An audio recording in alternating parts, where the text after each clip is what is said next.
নেতৃত্ব কখনো শুধু পদ বা ক্ষমতার মধ্যে সীমাবদ্ধ থাকে না। একজন প্রকৃত নেতার পরিচয় তার কর্মে, তার সাহসে এবং মানুষের প্রতি তার দায়বদ্ধতায় প্রকাশ পাওয়া। ইতিহাসে যেসব নেতা মানুষের হৃদয়ে স্থান করে নিয়েছেন, তারা রাজনীতিকে ব্যক্তিগত লাভের পথ হিসেবে দেখেননি, বরং মানুষের কল্যাণের একটি দায়িত্ব হিসেবে গ্রহণ করেছেন। বলছিলাম একজন বাংলাদেশী ছাত্রনেতার কথা, যিনি ২০২৪-এ কোটা সংস্কার আন্দোলনে নেতৃত্ব দেওয়া বৈষম্য বিরোধী ছাত্র আন্দোলনের সাবেক আহ্বায়ক। জুলাই গণ-অভ্যুত্থানের চেতনা বাস্তবায়নের লক্ষ্যে প্রতিষ্ঠিত জাতীয় নাগরিক পার্টির দক্ষিণাঞ্চলের মুখ্য সংগঠক হিসেবে দায়িত্ব পালন করছেন। ঢাকা বিশ্ববিদ্যালয়ের ইংরেজি বিভাগের শিক্ষার্থী।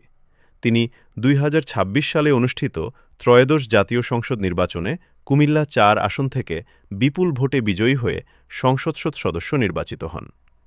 বাংলাদেশে সাধারণত জনপ্রতিনিধিদের জনগণের কাছে সরাসরি জবাবদিহি করতে খুব কম দেখা যায়। কিন্তু হাসনাত আব্দুল্লাহ সেই জায়গাটিতে একটি ব্যতিক্রমী উদাহরণ তৈরি করেছেন।